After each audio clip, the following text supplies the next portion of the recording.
G'day viewers and welcome to this episode of PB's Retro Restorations. Yes, if you can believe it, I finally got it done. This week's video is my build of the DDA collectibles kit of Max's HJ panel van. First up, I have to give a shout out for the amazing customer service I received from both Anthony's Diecast and DDA themselves. The main delay for this build was I somehow lost one of the parts, which I'll talk about during the video. And when I contacted DDA asking if it was possible to buy the part I had lost, they told me to get in touch with Anthony's Diecast. Within a month, DDA had sent a whole replacement sprue, which Anthony's Diecast then sent on to me at no charge to myself, which is what I call top shelf service that deserves recognition. So thank you very much, DDA and Anthony's Diecast. So Mad Max is an absolute classic of Australian cinema that celebrates its 45th birthday this year. Made on a shoestring budget of around $400,000, it made a star of Mel Gibson and held the Guinness World Record for the most profitable film ever made until 1996.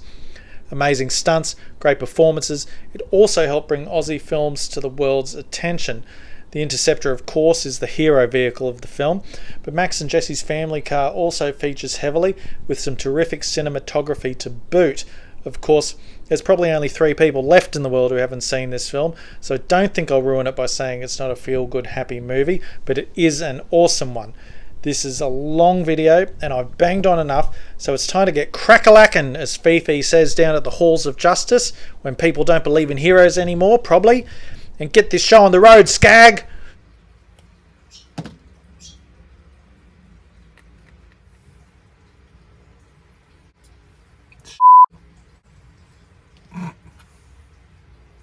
I put too much super glue on here, viewers, which isn't, something I do, and I didn't put these disc brakes on here properly. I think I put them around the wrong way or put them in the wrong position, but it was going to come back to haunt me.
There's a fair amount of detail underneath these models.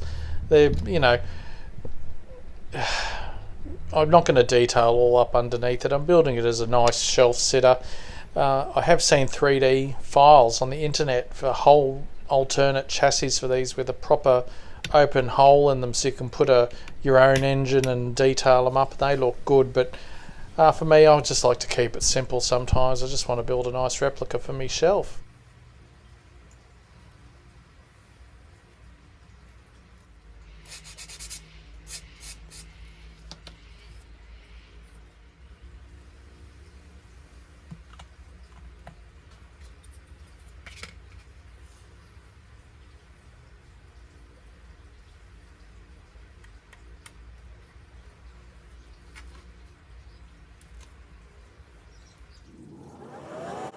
So I'm using a Vallejo black base coat, and over the top of that I'm spraying some red SMS paint. I cannot remember which red it is, but I could probably find out if you'd like to find out. Shoot me a message in the comments. But I love these SMS paints. They go on so nice. I did a few coats, wet sanded it in between coats, and it came out very nice.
As you saw in the unboxing video, if you can remember back that far, like the HQ sedan and the XYs that have just come out, there is no chrome parts provided in these kits.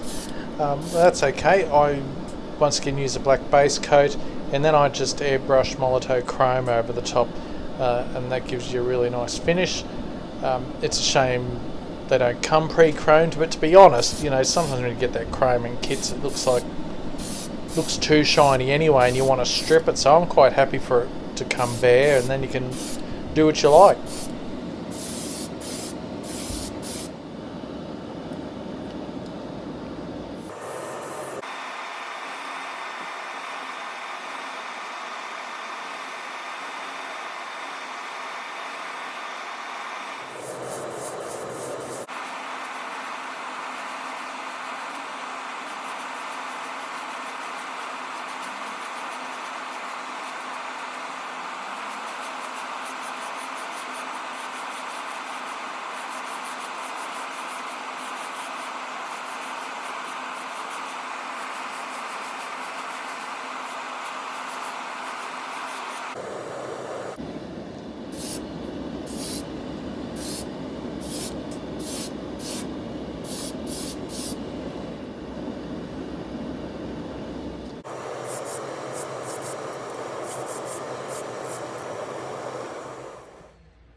Now I'm quite sure I've got the firing order wrong on this. I kind of just started sticking them in wherever they would reach to and fit. I also found that I needed to drill the holes out a little bit with my fin vise just to clear some of the glue and a bit of the plastic so they'd go in. But overall it wasn't too painful. Less painful than the 6-cylinder. I really stressed about getting that right. It seemed to be only one way it would go, whereas this one was a bit more forgiving.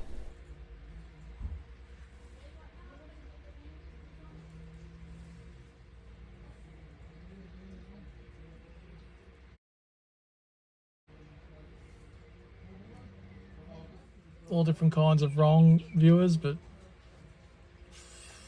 I've just put the air cleaner on. It actually tells you to do that first and then put the wires on. And I'll tell you something for free, viewers. You're never getting those wires on after you put that air cleaner on. You wouldn't. Now I suspect I've done something wrong here because the radiator is supposed to connect to this hose, and you can get I could get the hose to go into the radiator, but then it wouldn't clear the fan and go on straight. But it did all snap in, and when it came to actually putting it in the engine bay, it worked. So it's definitely a me problem, but it's always a me problem.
Swear to God. As you can see, this was giving me a bit of grief getting this in here. A bit of poking and prodding, I couldn't get it to work, so I tipped it out and I sanded the back of the engine down a bit just so it would sit back a little bit further, and then it all sort of snapped into place, so it was all good. Just a bit of trial and error, I suppose.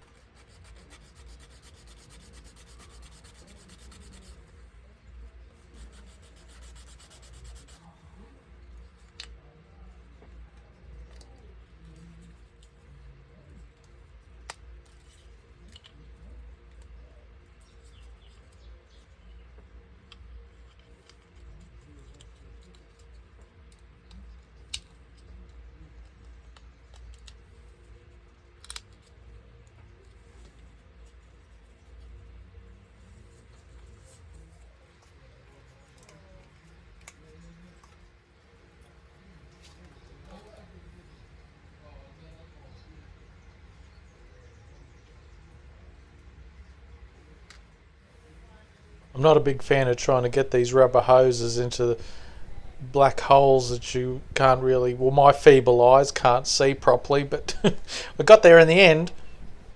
With all the hoses in place, just going to do a little bit of touch up and not fine detailing, I don't do fine detailing, just a couple little bits and pieces under the engine bay.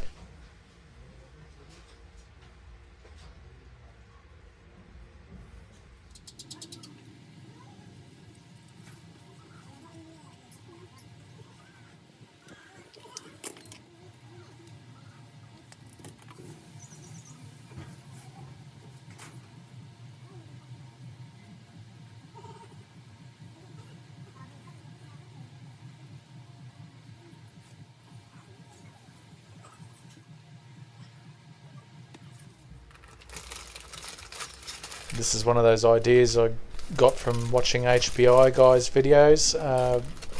Putting a tyre on a socket, putting in your drill and getting your sandpaper and running the drill and taking the edge off the tyres and making them look a little bit road used. Go and check out HPI guy. He doesn't need my help. He's got 1 million subscribers. But if you haven't, he has lots of great tips and tricks on how to keep your hobby at a reasonable price as well. I love watching him. I've learned so much from him.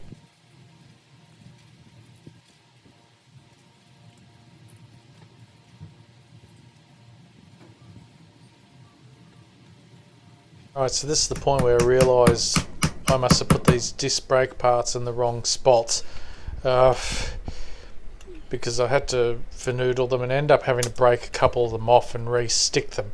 That's completely on me. I didn't put them in properly. I'm an idiot. I'm an idiot. That's the bottom line. I worked it out and I fixed it. This is one of those times where it pays to read the manual carefully, viewers. Looking at all these rims, I just thought, oh yeah, they'll all be the same, but they're not. There's two with ever so slightly longer stems. So you've got part 21 for the front, part 22 mag for the back, and then there's part 20 here, which is the spare for the roof. So I'm glad I read that. That would have been interesting.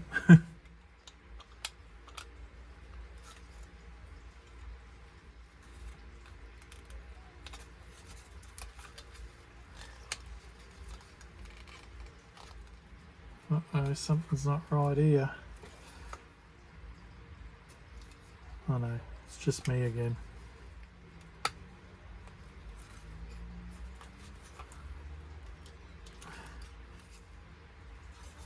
Uh-oh.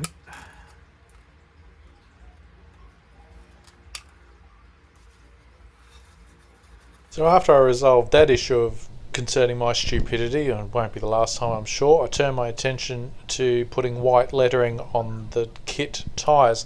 The tyres in the kit don't have any white letters on them. They don't provide you any decals for them. These are aftermarket decals that I bought ages ago.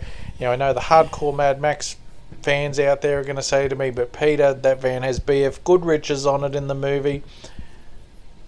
I know it has BF Goodrich's in the movie, but unfortunately PB's decal tray didn't have any BF Goodrich decals, so I went with what I had, which was Uni Royals. It gives the look, and most of the people who come around my house don't even know what the hell Mad Max was, so some of them can't get the difference between Smokey and the Bandit and Dukes of Hazzard worked out.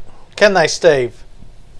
Anyway, I know there should be BF Goodrich viewers, but they'll work alright for me. It can be our secret.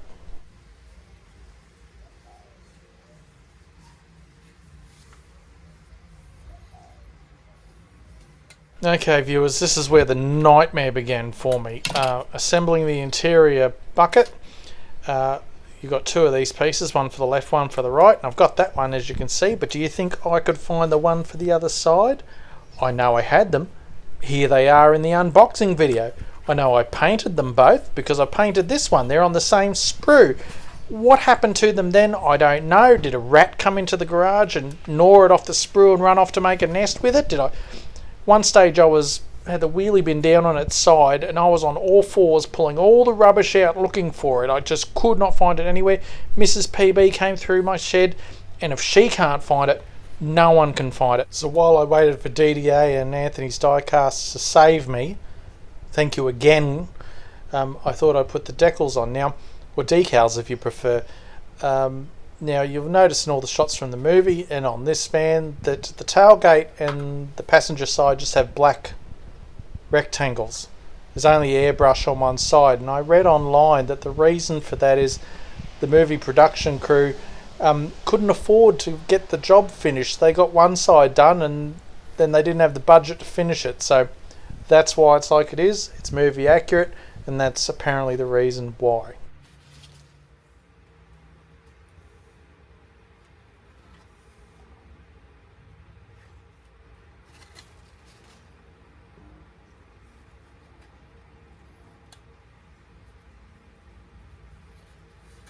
So with the decals in place, I'm going to do a little bit of assembly. I'll put the bonnet on and the rear window hatch and give it its first clear coat.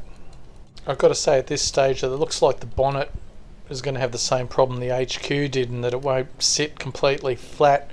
I've seen people get it flat. I'm sure it can be done with a bit of finoodling, but I've got an idea for that which I'll show you later.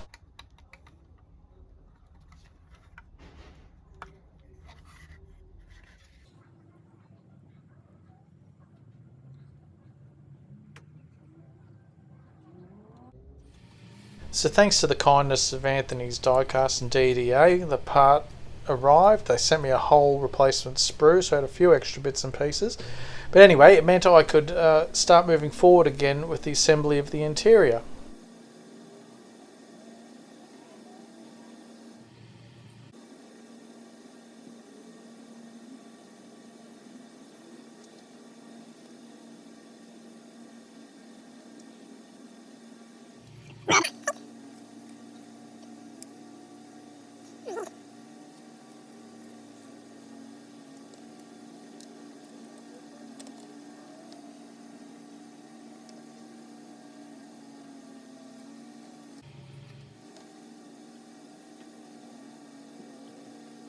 So the decals for this one were a little bit different to the HQ in that they just go on over the top.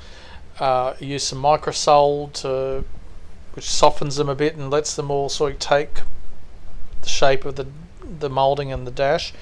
The HQ, you had to put the decal on first, then a fascia over the top, and you had to get it lined up, and it was a bit tricky because I'm a bit hopeless, and it looked really good, but this was a little bit simpler.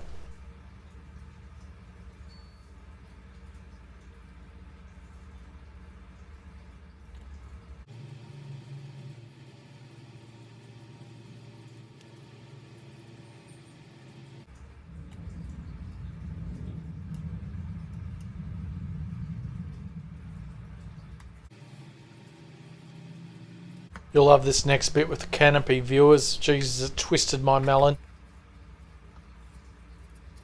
Round the wrong way, you dickhead. But that wasn't the end of it, viewers. Oh, no, no, no, no, no, no, no, no, no.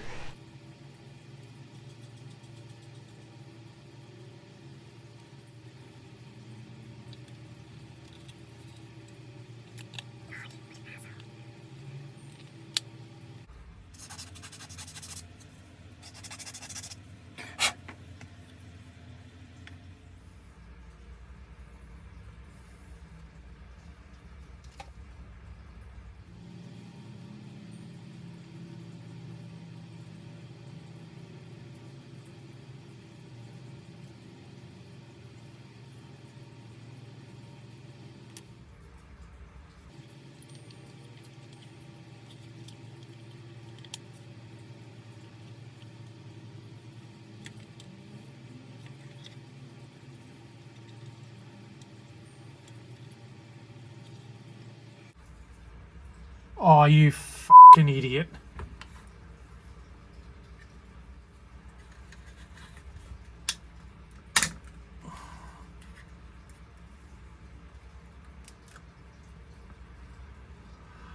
Ah.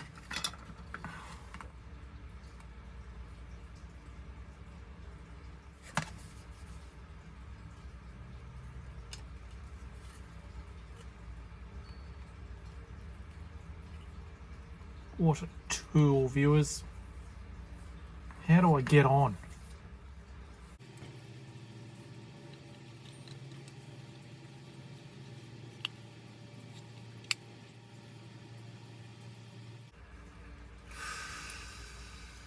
Right, viewers, I will call it when it's me. And I thought that was me. And I put it on in the wrong order, but it says apply the sticker to P0405. Well, I chromed it, so I didn't need to do that. Glue 802, the big canopy, to AS2, this piece. P0405 to P0803, rear view mirror to this, and then stick this to that. So as I've just proven to you, this, what they call part P0803, needs to go on first, then this P0802, because that's the way it's designed, that's the way it goes together. So anyway, it wasn't me. I thought that's what it had said, and that's the way it illustrates, boonk, then boonk. Now, I know Graham likes to get a shout out for every time I use this pen that he talked me into buying on Temu. and he probably deserves one because it's been really good. I'm going to just freestyle the chrome around the windscreen on. It looks pretty good. I'm going to weather the car afterwards, so I'm not going to worry about being too incredibly precise with the chrome work. I'm going to do it neat, but I'm not going to tape it off and airbrush it on. And you can be the judge of the end results. Using some Tamiya Clear for the tail lights, they'll look the part.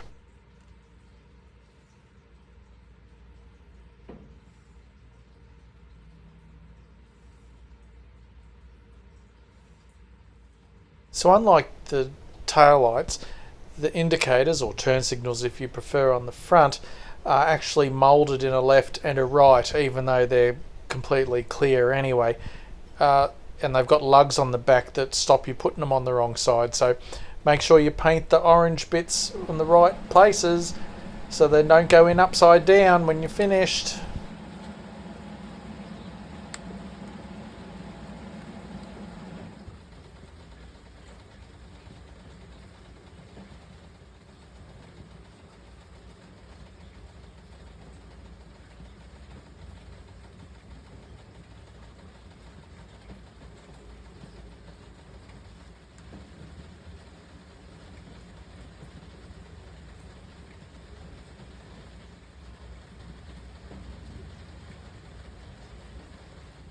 The rear window I free-handed with the chrome pen as well, and it just snapped in. It didn't need any glue, that one, which was good.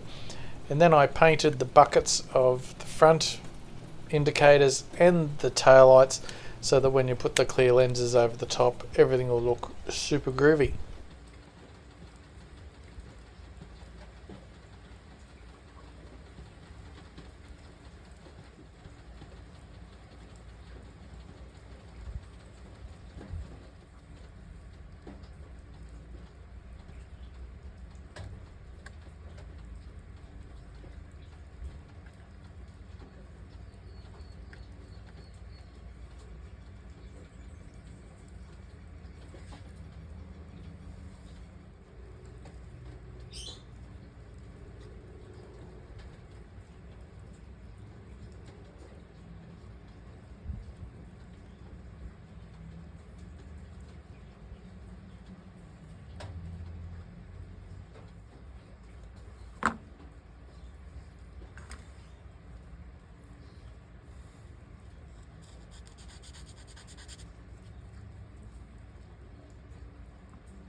I know I use a lot of super glue on this build, but of course you want to use canopy glue or PVA glue for your headlights so they don't go all clouded and crazed, and they look really good. And they all fit in nice and snug too.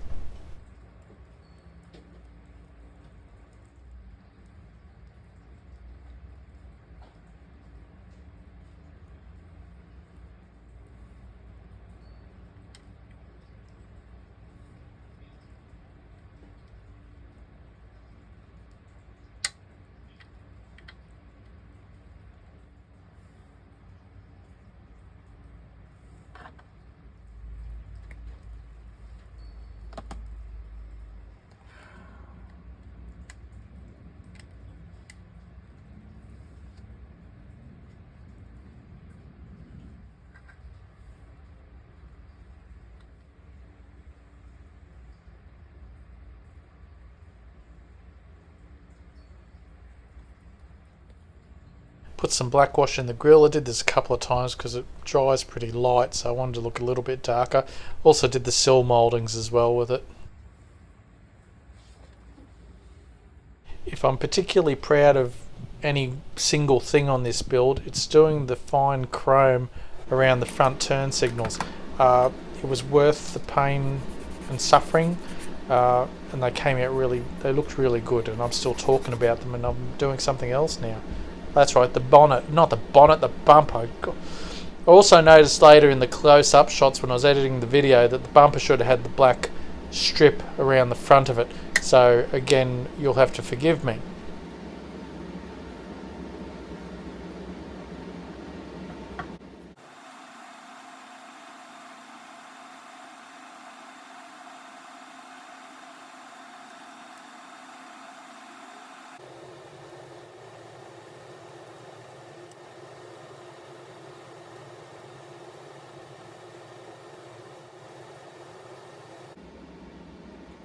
I realised that there's a channel where the front windscreen sits and it was still red, so went round it with the black pen and then I redid the chrome so it'll look nice.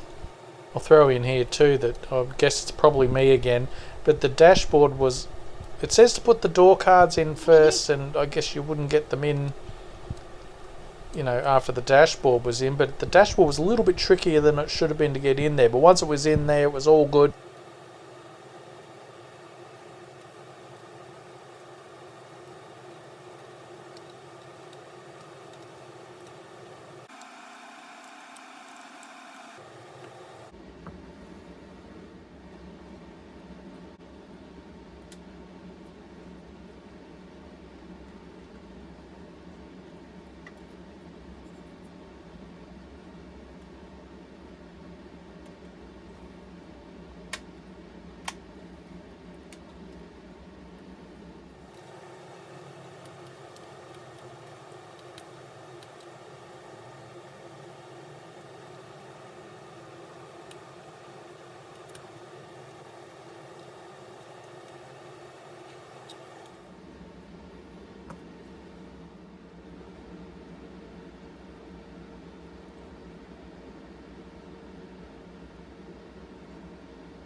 Found getting the chassis plate on a little bit tricky as well, trying to line up the pins and the holes without being able to see them, but I got there, and you know, just a little bit of sliding around and pushing and prodding and you'll get there.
You know it's a bad idea and a stupid idea? Using super glue to put on parts where you've painted them. I don't know what I was thinking when I did this, viewers. I must have been on something. But anyway, after ruining one, I went back to using PVA glue on all the other chrome bits, and that was a lot smarter. Thankfully, I'm weathering it up a bit, so it won't be too noticeable, hopefully.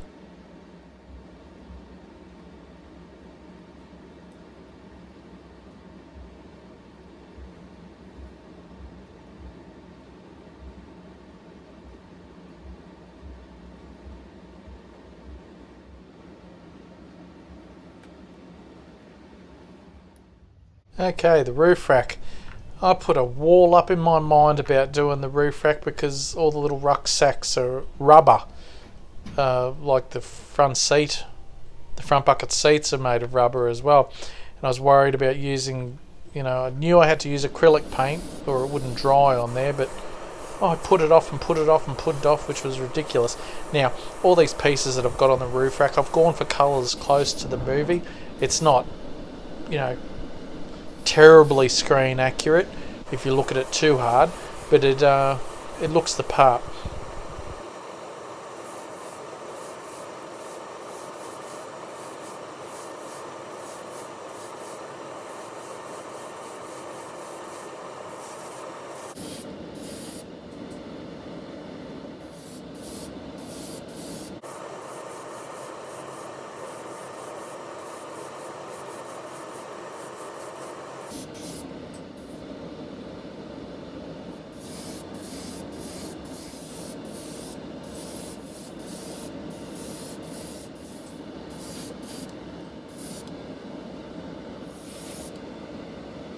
While the paint dries, I will install the exhaust and the fuel tank before I forget.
Here I am putting the black wash in the sill plates as I mentioned before. We also got carried away again and went and did all the door jambs. It actually worked out for a change, which is good because normally, we all know the kind of grief I have with black wash. I'm addicted to it, but it never works, rarely works out for me, but when it does, it's fantastic.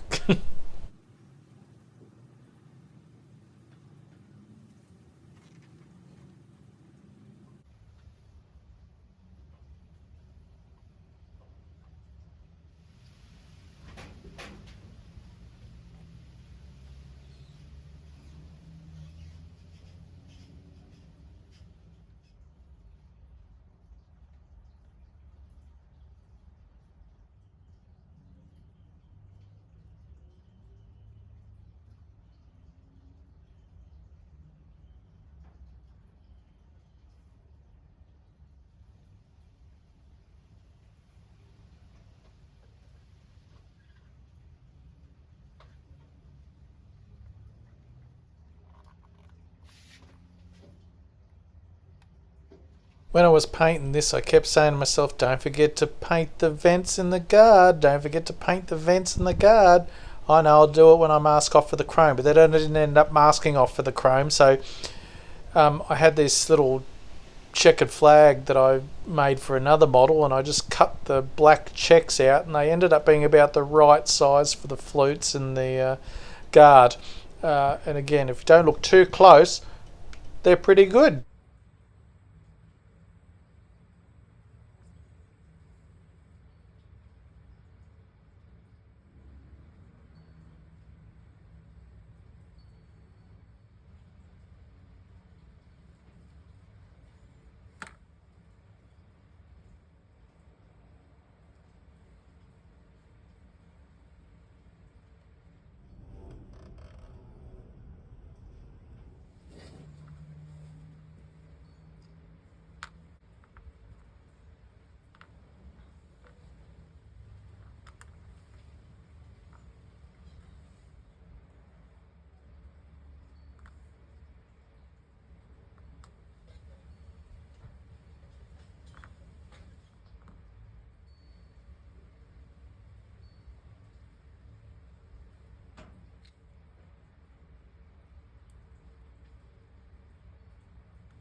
If this jerry can looks like it's a different colour to what I painted it earlier, that's because it is.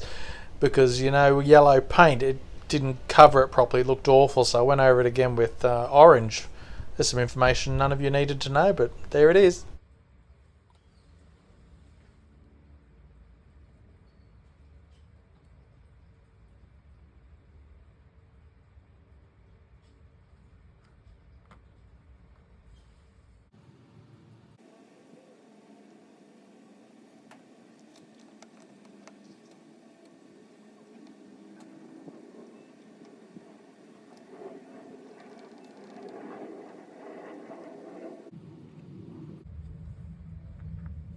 You might remember the Chevelle station wagon I did with the roof rack on that, and I put some rope around it. And a viewer, and I'm sorry I don't remember which viewer it was, said to me, "Oh, if you want to make it a bit more to scale, just untwist a few threads of your twine. That'll make it a bit smaller." So I did. I still don't think I've done it properly, but it's a little bit better. I mean, it's got to have rope on the roof rack, otherwise everything will blow off, right? I know it's only a model, but you know.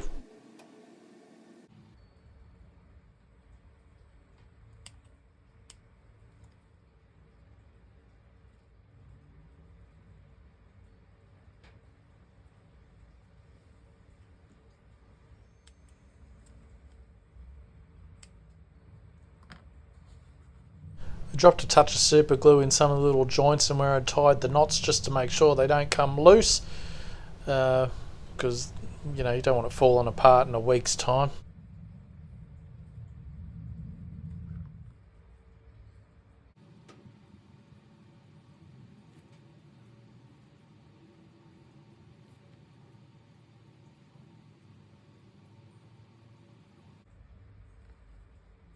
This is Kundalini. And not only does Kundalini want his hand back, he wants to know how, despite latching onto the roof rack at the front of the van, his chain and hand ended up at the rear of the vehicle for the dog to get at in the next shot. He'd also like to know whose hand is holding the chain so it hangs lower for the next shot after that. Why is the spare tyre even still on the roof rack? They left it behind, remember? So many unanswered questions. Alright, poor old Kundalini's hand. I don't have a massive amount of experience with figure painting and getting accurate like skin colours and all that stuff, but I had a little bottle of flesh toned paint that I bought for my Batmobile project a long time ago before I made videos. So I painted that on, and then I used a wash I got from a Warhammer shop once when I was in there looking at their paint, and gave it a wash. And then I used a little bit of panel liner on there too, just to dirty it up, because as you saw in the screenshots, it looks pretty grubby, and I think it came out really well. I'm really pleased with it. Rather than bugger eyes around with trying to get the hood flat, I thought I'd try and make it look like smoke was coming out. Mrs. PB gave me these makeup remover wipes and it really did the trick. Thanks, Mrs. PB. I think that's going to work. Nearly forgot the critical plot device, viewers.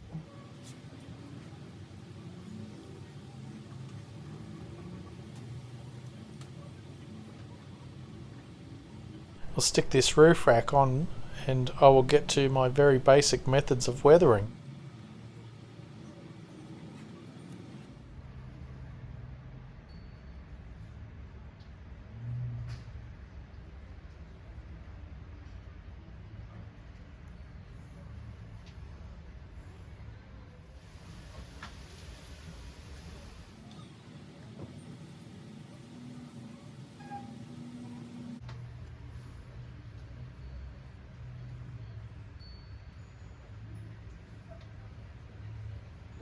So I kick off with the airbrush and just like a darker brown.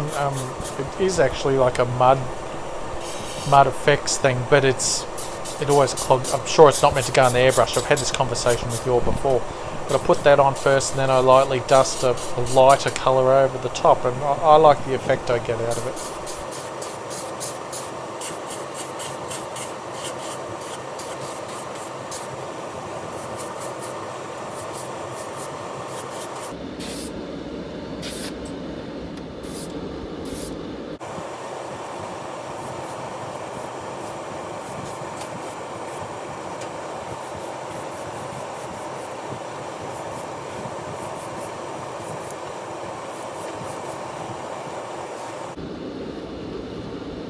Alright, here comes the final piece.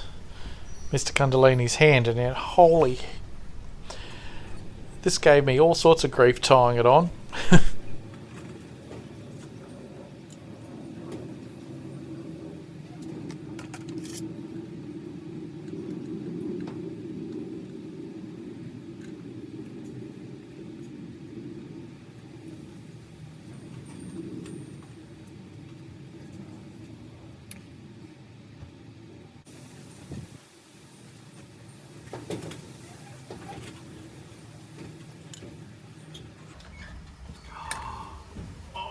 I'm going to do this off camera, viewers. I'm going to start swearing. So I did swear a little bit, but I got there in the end, and then I put a little PVA glue on just to hold it on there so I didn't want to have to do it ever again. And just like that, after several months of my own incompetence, we're done!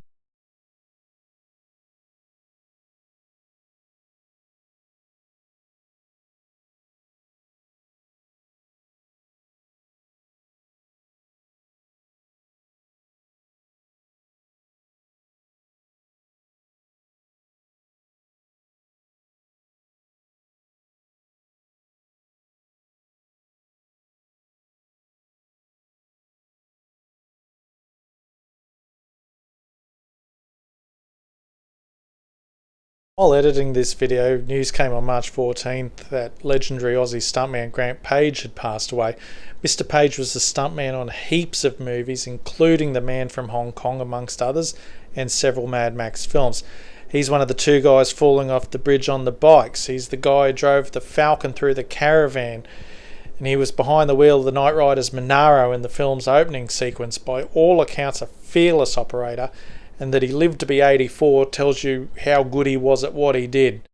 Don't forget the PB's Retro Restorations 4th birthday community build, diecast, bottle kit, cocktail sticks, any brand, it doesn't matter. June's ages away, plenty of time to get involved, have fun, and maybe win a substandard prize. Thanks for taking the time out of your day to watch my video, viewers. I really appreciate your support. Thanks for sticking around to the end. I know it was a bit longer than they usually are, but I hope you enjoyed it. Sorry it took so long to get this one out. Of course, it was all caused by me. And I thank Anthony's Diecast and DDA once again for helping me with that spare part. It was very kind of them. I will see you in the next video. Stay safe. Have a great weekend. Look after yourselves and each other. And I will see you in the next one. Bye.